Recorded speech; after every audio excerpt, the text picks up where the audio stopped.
세상에 떠도는 기묘한 괴담들. 첫 번째 이야기. 오래전에 할머니가 살던 마을의 전설. 신태인의 우리 할머니 댁이 있는데 거기 마을에 한 발 두 발 귀신이라는 이야기가 있어.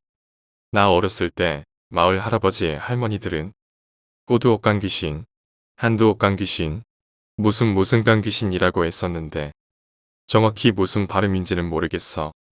우리 아빠 세대 큰아버지, 작은아버지, 고모들은 한 발 두 발 귀신이라고 해. 대충 무슨 귀신이냐면 아줌마 귀신인데 긴 치마를 입었다고 해. 마을 입구에 놓은 물대는 도랑을 건널 수 있는 작은 다리가 있는데 폭은 되게 넓은데 옛날에는 나무에다 흙 붙여놓은 다리였다고 해.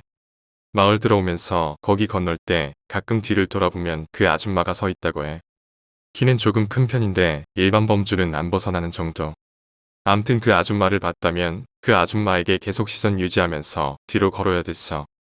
다 건너면 아줌마는 다리에서 따라오다가 도랑 속으로 뛰어들어 없어진다고 해.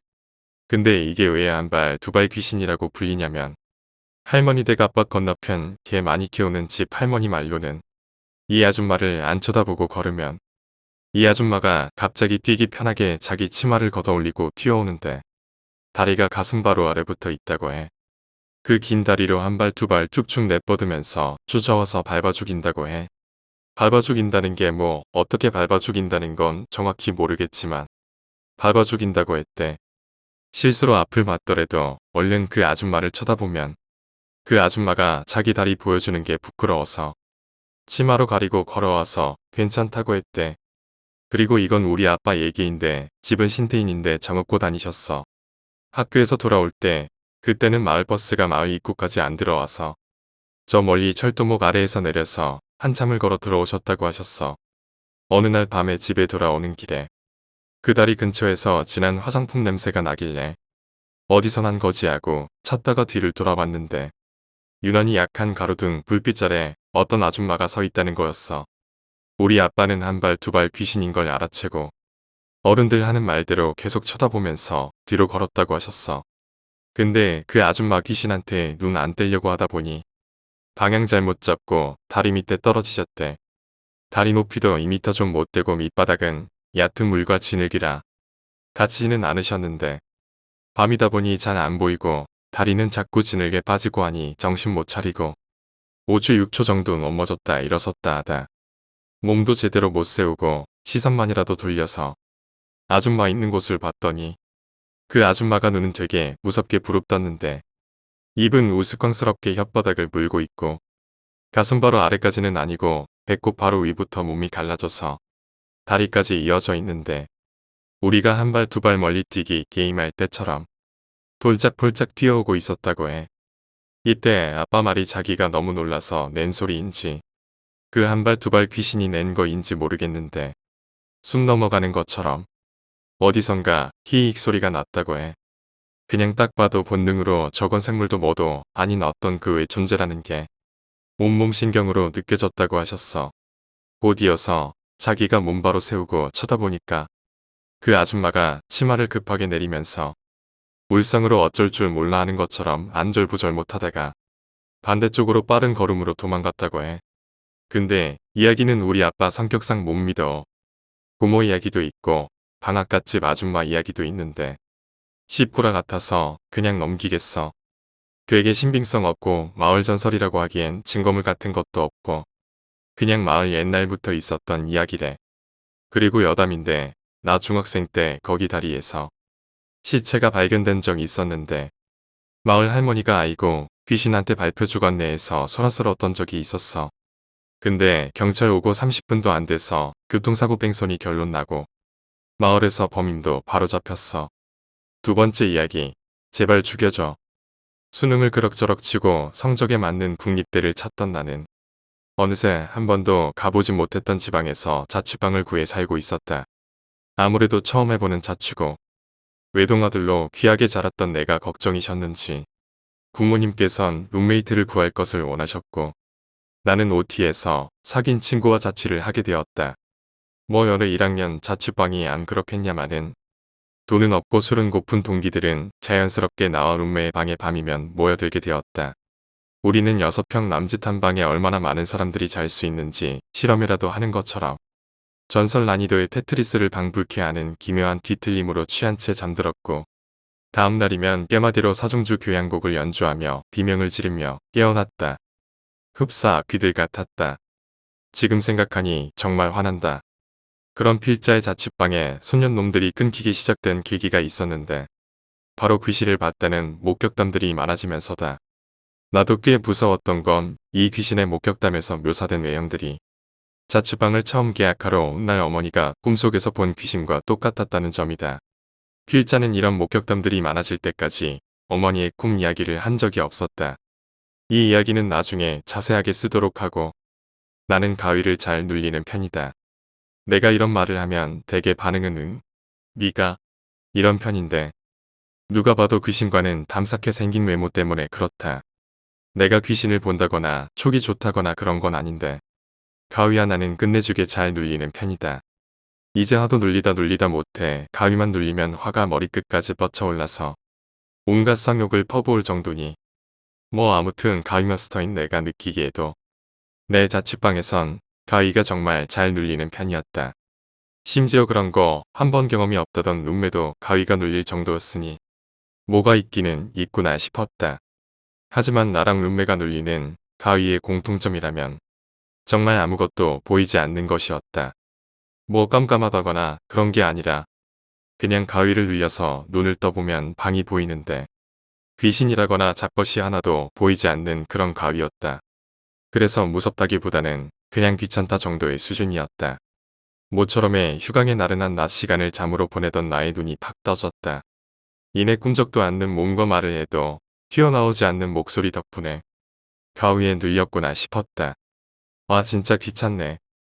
늘 하던 대로 손가락에 온 힘을 집중했다. 가위라는 것은 경험상 몸만 조금 움직여주면 바로 깬다는 걸 알고 있었기 때문에 나는 있는 힘 없는 힘을 다해서 손가락을 움직이려 했다. 그런데 그날은 이상했다. 늘 쉽게 풀리던 가위가 전혀 풀리질 않았다. 그렇게 얼마나 시간이 흘렀을까.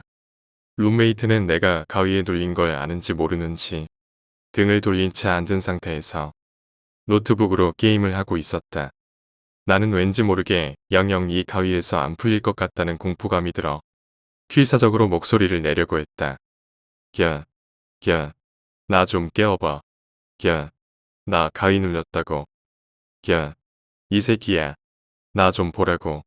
야, 얼마나 필사적으로 목소리를 내려고 했는지 목에 핏대가 꿈틀거리는 게 느껴졌다.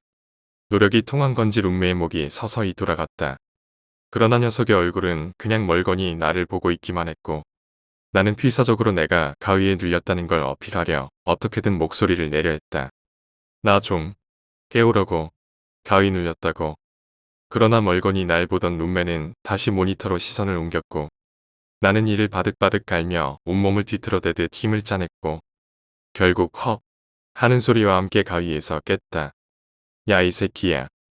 넌 친구가 가위 눌려서 깨워달라고 지랄을 하는데도 게임이 하고 싶냐?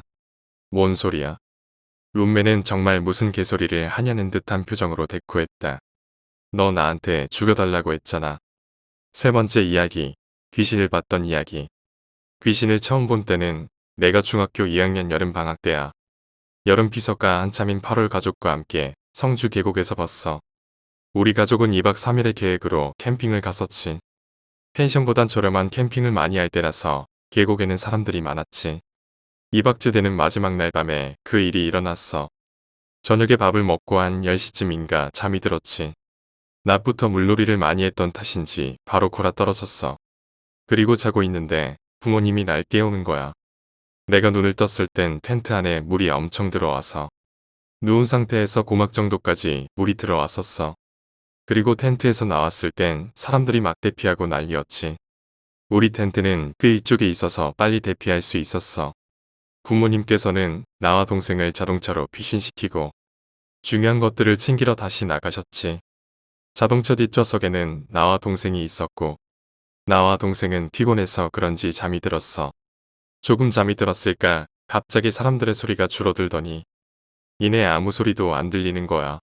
그래서 나는 눈을 떴어. 그리고 자동차 창밖을 봤어. 물에 흠뻑 젖은 9살 정도 되는 남자아이가 걷고 있는 거야. 그때만 해도 아무 생각 없이 다시 눈을 감았어. 조금 후에 몸이 움직이지 않는 것을 느끼고 다시 눈을 떴어. 그리고 동생이 앉은 쪽을 봤는데 창밖을 걷고 있던 아이가 동생과 나 사이에 앉아 있는 거야. 눈동자는 전부 검은색이었어. 물에 흠뻑 젖고 눈동자가 검은색인 아이가 마치 누군가를 찾는 것처럼 두리번거리고 있었어.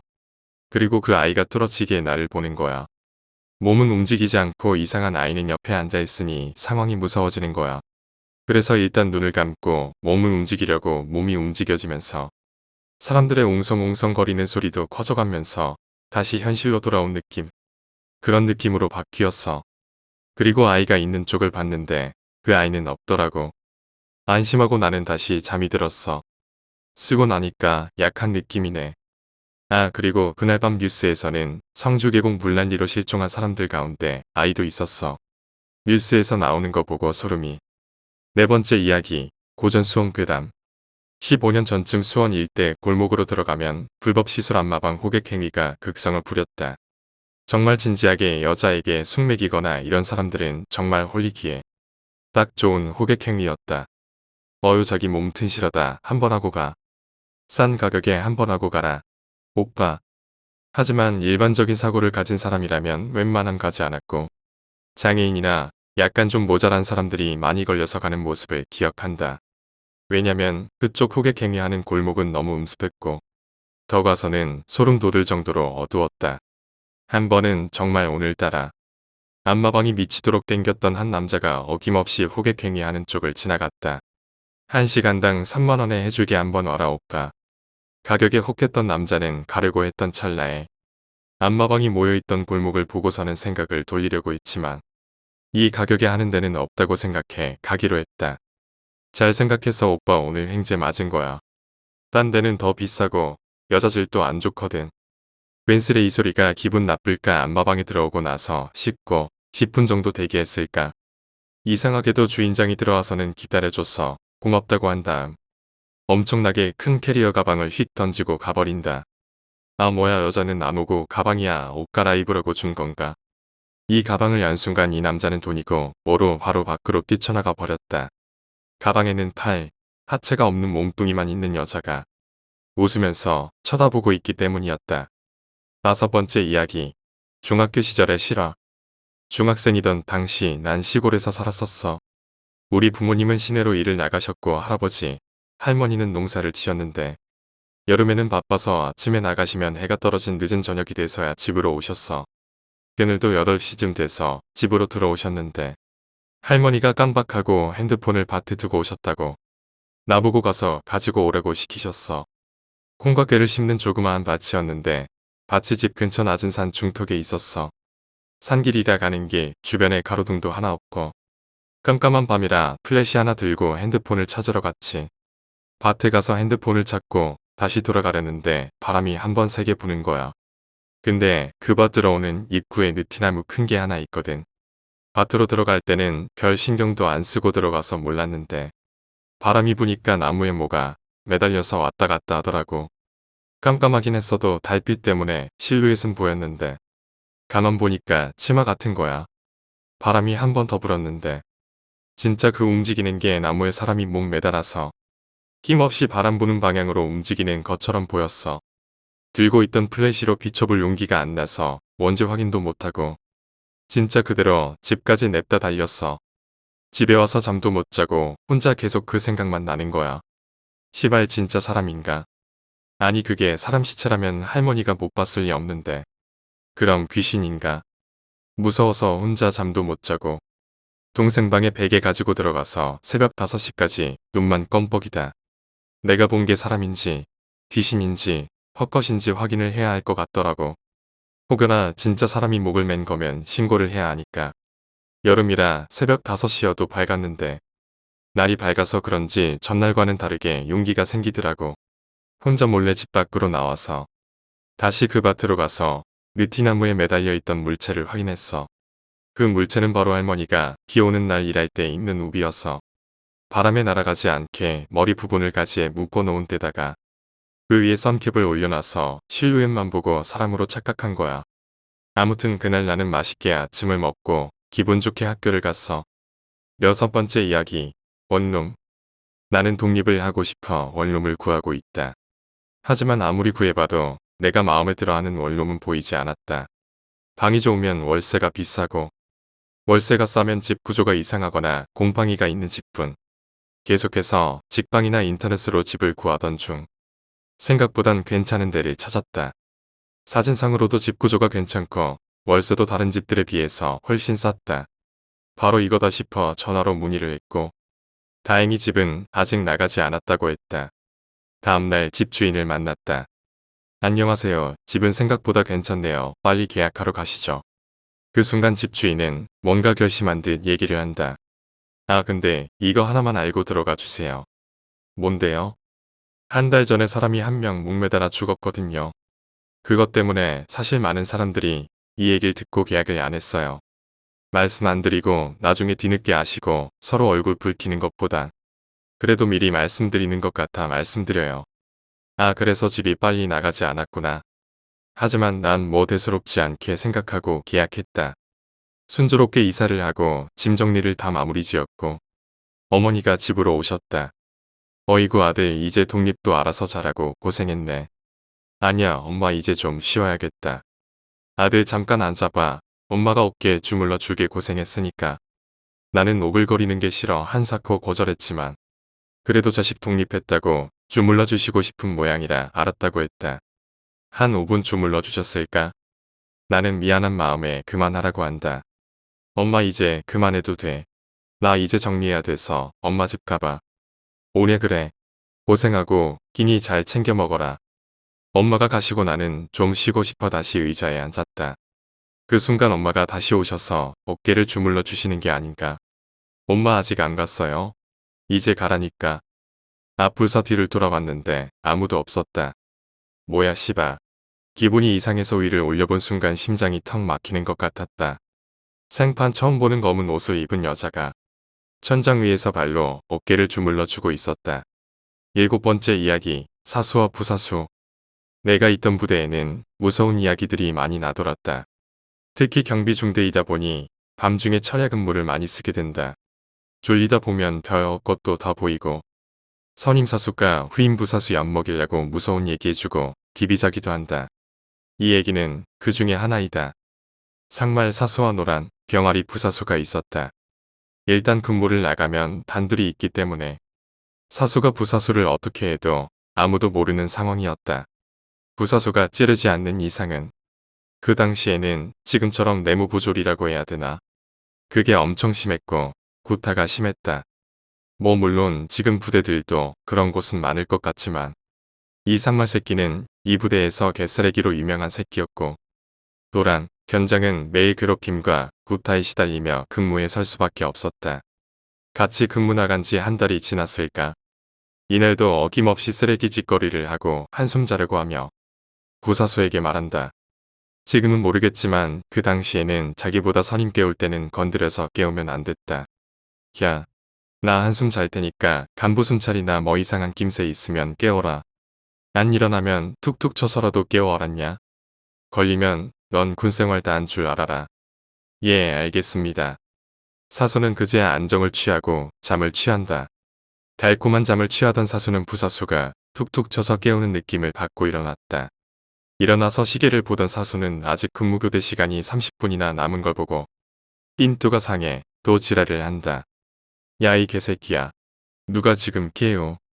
사수는 갈구라고 왼쪽 편을 보는 순간 식겁을 할 수밖에 없었다. 괴롭힘에 시달리는 걸 도저히 참지 못한 부사수가 사수 바로 옆에서 목을 매달고 죽었는데 그 시체가 바람에 휘날려 자기를 툭툭 건드는 모습을 보았기 때문이다.